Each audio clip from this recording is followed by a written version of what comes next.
Vous savez, très souvent, c'est parce qu'on oublie que Dieu est présent qu'il y a des choses qu'on fait. Si tu voyais 2 yeux de Dieu en train de te regarder, tu n'allais pas faire bisous à la fille là. Ça dit que tu es là. Et puis tu vois, Dieu te regarde. Mais c'est parce que tu as oublié. Ça veut dire que tu as l'impression que tu es seul. Si Jésus devait être là physiquement avec toi, pendant que tu es en train de tomber dans l'impudicité, et puis tu vois Jésus dans ta chambre, toi-même tu vas t'embêter. Toi-même tu vas te gêner. Mais il faut savoir que c'est comme ça Dieu est. Il est partout. Mais tu n'es pas conscient. Tu n'es pas conscient. Donc quand tu grandis, plus tu grandis dans la crainte de Dieu, plus tu as une conscience qu'il est partout. Et ça conduit ton attitude. Et tu as une révérence très particulière quand tu te tiens devant Dieu. Grandissez dans la crainte de Dieu. Que la crainte de Dieu grandisse en toi. Là, ça c'est des choses qui... Ça c'est pas les pièges. Ça c'est ce que tu dois grandir. La deuxième chose dans laquelle tu dois grandir pour que ta chaise soit stabilisée. Alléluia. Qui se souvient c'est quoi? Grandir dans ta foi. Amen. La Bible parle de petite foi. Et la foi doit grandir. Et ça encore, c'est Christ qui fait cela. La Bible dit que Jésus-Christ est l'auteur et le consommateur de la foi. Amen. Je ne vais pas trop m'attarder là-dessus parce que je vais rapidement toucher les pièges. Grandis dans ta foi. Que ta foi soit encore plus grande. Un des éléments que vous allez expérimenter avec la foi, c'est que vous devez, vous devez la pratiquer. Faites des expériences de foi avec Dieu. Osez faire des aventures bizarres. Osez, faites le test. Priez pour des choses que vous n'avez pas l'habitude d'avoir. Surtout qui concerne l'œuvre de Dieu. Et puis tentez d'organiser des programmes pour lesquels vous n'avez pas les moyens. Et puis priez pour croire en Dieu. Dis Seigneur, voilà, je vais organiser une évaluation dans mon village. Et quand tu as fait le budget, tu n'as même pas 100 000 francs, mais l'évaluation coûte 5 millions. Et puis tu commences à prier. Seigneur, montre-moi comment tu vas faire. Montre-moi. Tout ça sont des choses qui exercent votre foi et qui vont la faire monter. Amen, amen, amen. Gloire à Jésus. Monte dans la foi, grandis dans la foi. Grandis encore dans quoi? La troisième des choses, grandis dans la communion. C'est-à-dire la vie de prière. C'est quand tes moments de prière deviennent de plus en plus intenses. Comment on grandit dans la prière? C'est-à-dire que tu t'habitues à prier et à entrer dans le lieu secret de la prière. Quand on prie dans le lieu secret, on est très concentré. Amen. On sait ce qu'on dit. Mais quand on n'a pas l'habitude de prier dans le lieu secret, on se contente de faire des chants et des louanges charnelles. Par exemple, le lieu secret, c'est le moment où quand vous priez, lorsque vous priez, vous sentez que vous êtes juste à côté de Dieu. Est-ce qu'on est ensemble? Amen. Donc il faut développer des profonds moments d'adoration et de prière. Que cela soit ton partage dans le nom de Jésus. Que cela soit ton partage dans le nom de Jésus. Et la quatrième chose qu'il faut grandir, dans laquelle il faut grandir, c'est grandir dans l'amour. L'amour pour Dieu et l'amour de votre prochain. Dieu va aiguiser votre amour. C'est-à-dire, Dieu va t'apprendre à supporter des gens de plus en plus insupportables, sans que ça te fasse mal. C'est ça, grandir dans l'amour. Est-ce qu'on est ensemble? Alléluia. Donc chaque fois que tu vois quelqu'un ou quelque chose qui t'est insupportable, c'est que Dieu veut te rendre plus proche de lui. Parce que lui, à son niveau, il traite avec ce type de personnes. Maintenant, toi, tu es trop grand pour traiter avec ce type de personnes. Tu dois apprendre à avoir le cœur de Dieu. Est-ce qu'on est ensemble? Est-ce qu'on est ensemble? Je vous ai parlé du conseil de Dieu.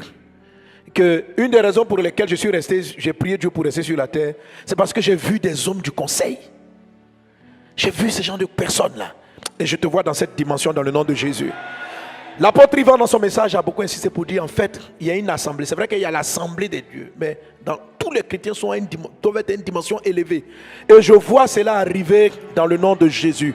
Après cette conférence, dans le nom de Jésus-Christ de Nazareth, nous allons monter, continuer de monter et être établis avec notre Père dans les lieux élevés, dans le nom de Jésus. Dans le nom de Jésus. Dans le nom de Jésus. Alléluia. Alors comment tu grandis dans ton intimité? C'est 1 Corinthiens chapitre 13. Amen. L'amour est patient, tu grandis dans ta patience. L'amour pardonne tout, tu grandis dans l'art de tout pardonner.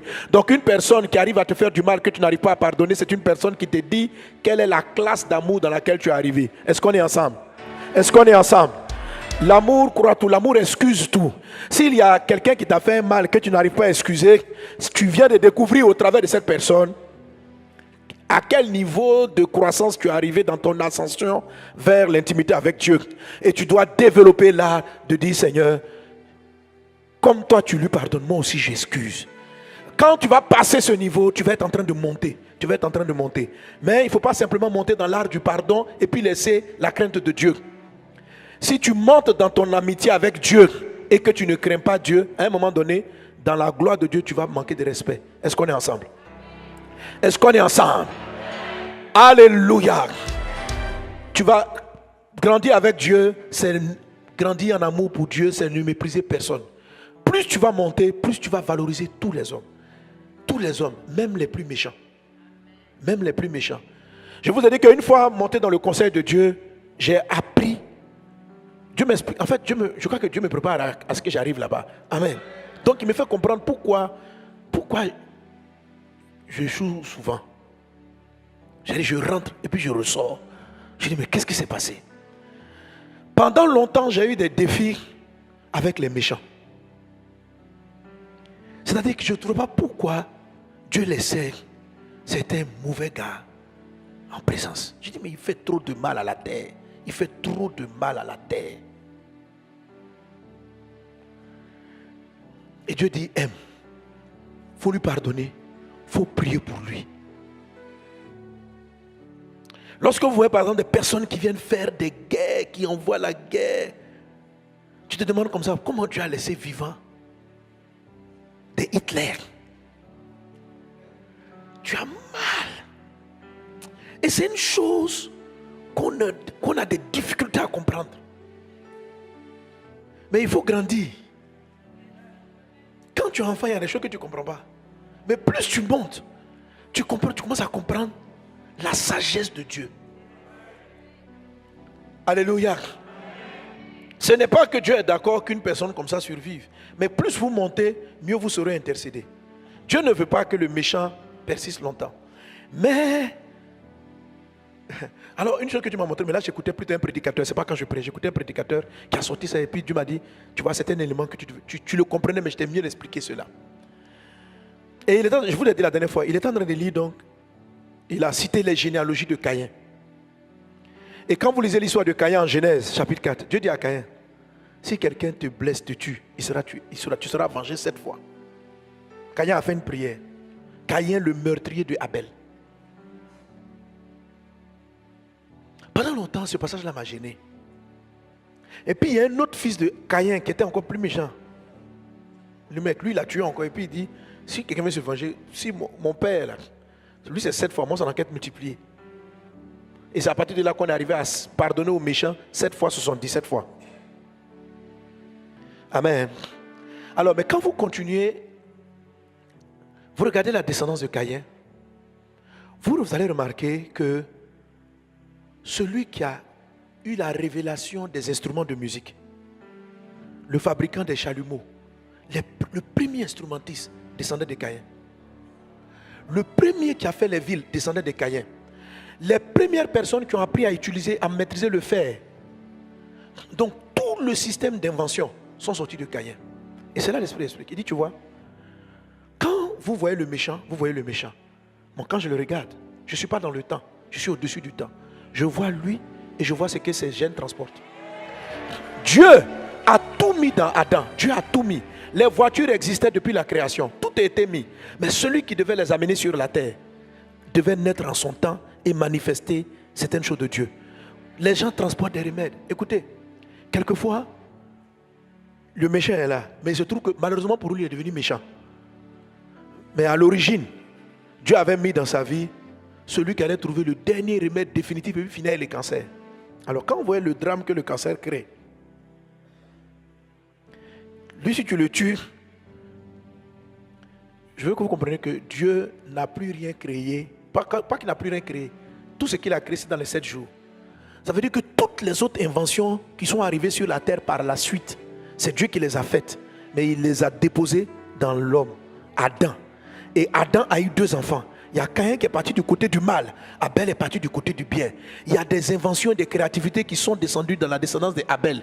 Et il y en a d'autres qui sont descendues dans la descendance de Caïn. Quand Caïn a tué Abel, c'était quelque chose qui était coupé. C'est pourquoi regardez la phrase que Dieu prononce pour le fils qui arrive. Il dit, Dieu a remplacé Abel par Seth. C'est-à-dire, Dieu a exaucé Adam en faisant en sorte que les gènes que devait transporter Abel, Dieu les a ramenés dans Seth. Et Dieu a mis même dans Seth, Dieu a mis dans Seth le 3e fils de Adam. Dieu a mis en Seth une force de faire en sorte que les Caïns ne puissent plus les tuer. Sois béni dans le nom de Jésus. Alors quand vous arrivez dans le conseil, quand vous regardez même un mal sur la terre, vous regardez, écoutez, Dieu ne voulait jamais que Hitler devienne ce qu'il est. Mais un intercesseur aurait pu contrer ça. Mais il n'y en a pas eu. Il n'y avait pas, à cette période-là, quand on manque des gens dans le conseil, le mal persiste. Alors, quand le mal persiste, quand il y a d'autres personnes qui arrivent un peu après, ils vont intercéder. Tu vas leur dire, mais tu vois, lui là, s'il part maintenant, il y a des choses qui n'auront pas lieu en Côte d'Ivoire. Donc quand tu vois, tu fais le calcul, et puis tu dis, ah ok. Bon. Et puis tu pries pour qu'il y ait moins de mal. Bref, je suis en train de vous expliquer que bientôt, beaucoup d'entre vous, vous allez rentrer là-bas. Et que Dieu veut plusieurs personnes à ce niveau. Je te vois monter dans le nom de Jésus. Est-ce qu'on peut se lever et prier pour que ces 4 choses-là soient en nous? Ce que je suis en train de vous expliquer, c'est que Pasteur Ivan a dit, ceux qui sont dans l'assemblée jugent. Mais les jugements, ce n'est pas les jugements avec tes émotions. C'est les jugements avec la pensée de Dieu. Avec les paramètres de Dieu. Alléluia. On dirait qu'il y en a qui ne comprennent pas. Hein? Bon, si tu n'as pas compris, ce n'est pas grave. Prie pour grandir encore dans les 4 choses. Grandir dans la crainte, grandir dans la foi, grandir dans toute ta communion, adoration, sainte et autres, grandir dans ton amour pour ton prochain. Regarde tous les ennemis que tu n'arrives pas à pardonner et dis, Seigneur, ma prochaine quête, c'est celui-là. Je dois arriver à le regarder en face et puis à sourire. Que Dieu te bénisse, mon frère. Alors, vois le visage de l'homme et de la femme que tu n'arrives pas à passer à pardonner. Et puis, laisse Dieu t'aider. Prie le Seigneur, parle à Dieu. Prie. Brinda solo baras larianda rababrada.